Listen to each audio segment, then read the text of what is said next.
ఇక డీటెయిల్స్లోకి వెళితే అందరూ ఆరోగ్యంగా ఉంటేనే మానవ వనరులు సద్వినియోగం అయ్యి సమాజం అభివృద్ధి చెందుతుందని రాజమండ్రి సిటీ ఎమ్మెల్యే ఆదిరెడ్డి శ్రీనివాస్ అన్నారు.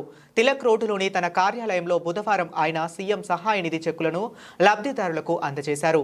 ఈ సందర్భంగా ఎమ్మెల్యే ఆదిరెడ్డి శ్రీనివాస్ మాట్లాడుతూ తమ ప్రభుత్వం వైద్యానికి అధిక ప్రాధాన్యం ఇస్తుందన్నారు. రాష్ట్ర ప్రజలంతా ఆరోగ్యంగా ఉండాలనేది ముఖ్యమంత్రి చంద్రబాబు నాయుడు సంకల్పమన్నారు.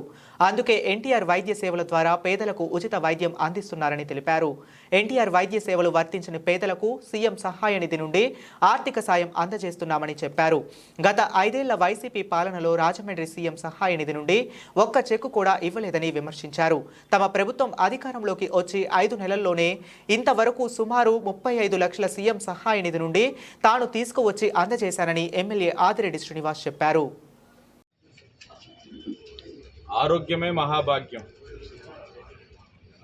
ఆరోగ్యకరంగా ఉంటే, శారీరకంగా మానసికంగా ఆరోగ్యకరంగా ఉంటే సమాజానికి అభివృద్ధికి మానవ వనరులు ఉపయోగపడతాయి. తద్వారా మనం అనేకమైన సమాజానికి ఉపయోగపడే కార్యక్రమాలు చేయడానికి అవకాశం ఉంటుంది. అదే అనారోగ్య పాలైతే మానవ వనరులు ఉపయోగపడకపోవడంతో పాటు కుటుంబం కూడా చాలా ఇబ్బందులు పడతారు. వీటన్నిటిని గ్రహించే గౌరవ ముఖ్యమంత్రి వర్యులు నారా చంద్రబాబు నాయుడు గారు ఆరోగ్యకరమైన సమాజం కోసం వైద్య ప్రక్షాళన చేసుకుంటూ అనేకమైన కార్యక్రమాలు కూడా తీసుకోవడం జరుగుతూ ఉంది.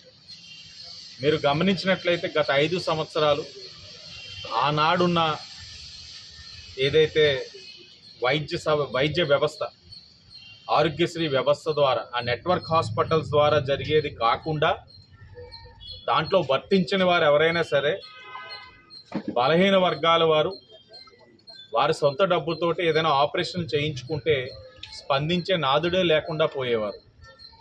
కానీ ఈనాడు ముఖ్యమంత్రి గారు ఈ యొక్క కూటమి ప్రభుత్వం వచ్చిన తర్వాత చాలా దూరదృష్టితో ఆలోచించి ఎన్టీఆర్ వైద్య సేవలో వర్తించినవి ఏదైతే ఉన్నాయో ఆ బలహీన వర్గాల వారు కానీ లేకపోతే వారికి ఉన్న ఆర్థికపరమైన సమస్యల వల్ల కానీ సొంత ఖర్చులతో చేయించుకున్న వారికి ఊరట కలిగించాలని ఎన్నికల ముందు ఆయన అనేక సందర్భాలు చెప్పేవారు. మీ ఇంటిలో పెద్ద కొడుకునై అన్ని బాధ్యతలు తీసుకుంటానన్నారు. దానికి తగ్గట్టుగా ఈ రోజున రాజమహేంద్రవరంలోని మేము పెట్టిన ప్రతి అర్జీకి చంద్రబాబు నాయుడు గారు ఇక్కడ ఉన్న ప్రజల యొక్క ఇళ్లలోని పెద్ద కొడుకుగా బాధ్యత తీసుకొని ఇప్పటికే సుమారు 35 లక్షలు విలువైన చెక్కులు ఈరోజు రాజమహేంద్రవరం నగరానికి మంజూరు చేయడం జరిగింది. 35 లక్షల విలువ చేసే చెక్కులు గత 5 సంవత్సరాలు ఒక్కటంటే ఒక్క చెక్కైనా వీళ్ళు తేగలిగారా? వైసీపీ పార్టీ వారు ఏనాడైనా ఈ విధంగా ఆదుకోగలిగారా? ఏనాడు ఆదుకోలేదా? 5 సంవత్సరాలు ఈ ట్రస్ట్ హాస్పిటల్ ఏదైతే వైద్య సేవల ద్వారా అక్కడ కూడా అనేకమైన అవకతవకలు. ఈరోజు 35 లక్షలు మంజూరు చేయడంతో పాటు ఇంకా 60 లక్షలు విలువ చేసే చెక్కులు ఇంకా సీఎంఓలో పెండింగ్లో ఉన్నాయి. వాటిని కూడా అతి దగ్గరలో మంజూరు చేసుకుంటూ వస్తాం. తప్పకుండా ఏదైతే ఈ యొక్క కూటమి పైన విశ్వాసంతో ప్రజలు ఓటేస్తున్నారో మేము ఏదైతే ఎన్నికల ముందు హామీ ఇచ్చున్నామో ప్రతి హామీని నెరవేర్చుకుంటూ ఒక పక్కన సీఎం రిలీఫ్ ఫండ్ ద్వారా ఆదుకుంటా ఉన్నాం. మరో పక్కన ఏదైతే ఎన్టీఆర్ వైద్య సేవల్ని మెరుగుపరుస్తూ ఉన్నాం, వైద్య వ్యవస్థల్ని ప్రక్షాళన చేస్తూ ఉన్నాం. ఒకానొక సందర్భంలోని గవర్నమెంట్ హాస్పిటల్కి వెళ్ళాలంటే ప్రజలు భయపడే పరిస్థితులు వచ్చినాయి. గవర్నమెంట్ హాస్పిటల్లో డాక్టర్స్ ప్రాక్టీస్కి అక్కడికి వెళ్ళి వాళ్ళ వ్యక్తిగత ప్రాక్టీసులకు వెళ్ళిపోయే రోజులు చూసాం. ఈరోజు అవన్నిటిని కూడా సరి చేసుకుంటూ వస్తూ ఉన్నాం. నిధులు మంజూరు చేశారు.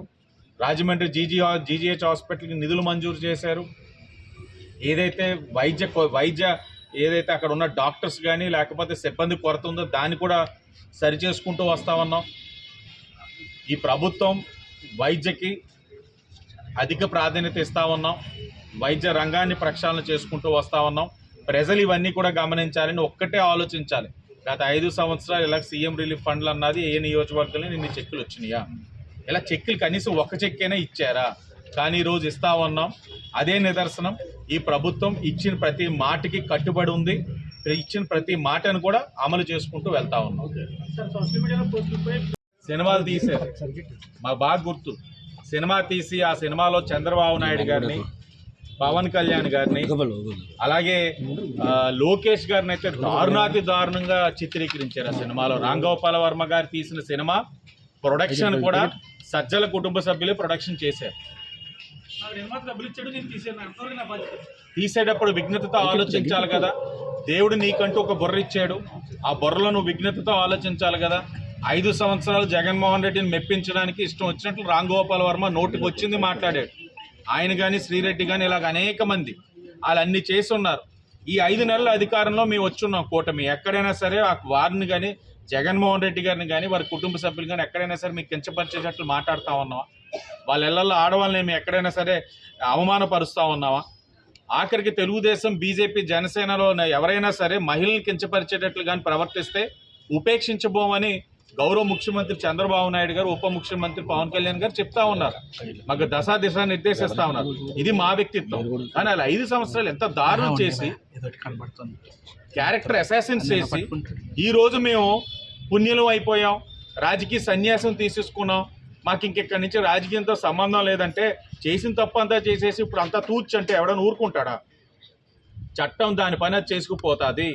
గత 5 సంవత్సరాలు ఆ సినిమాలోని నా సతీమణి కూడా ఉన్నారు, ఆవిడ కూడా ఉన్నారు. 23 మంది ఎమ్మెల్యేలు చిత్రీకరించారు.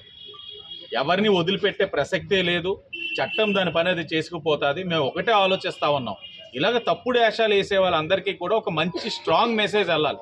ఆ మెసేజ్ ఎలా ఉండాలంటే భవిష్యత్తులో ఎవరైనా సరే, ఏ పార్టీ వారైనా సరే మహిళల్ని కించపరచాలని అనుకున్నా, మహిళల్ని ఇబ్బంది పెట్టాలని అనుకున్నా, అధికారం ఉంది, వారి యొక్క ప్రోత్సాహం ఉంది, మన ఇష్టానుసారంగా ప్రవర్తించచ్చని ఆ భావన ఉన్నా అవన్నీ కూడా సరైపోవాలి. సరైపోయి ప్రశాంతంగా ఈ రాష్ట్రం ఉండాలని మా ఆలోచన. రాష్ట్రం నలుగురు నుంచి 4 కేసులు పెట్టించారు కావాలని. దీంట్లో ఒకసారి పెడితే సరిపోయేదానికి అదనపు సెక్షన్ నమోదు చేసి క్రిమినల్ కేసు పెట్టారు. మనోభావాలు దెబ్బతిన్నాయి. మా వాళ్ళకి కూడా మనోభావాలు ఉంటాయి కదా, మా వాళ్ళకి కూడా ఫీలింగ్స్ ఉంటాయి కదా. మా వాళ్ళకి, మా కూటమి నాయకులు మనోభావాలు దెబ్బతిన్నాయి, అందుకే వెళ్ళి కేసులు కట్టి ఉంటారు అంతే. దాని మించి విషయం లేదు.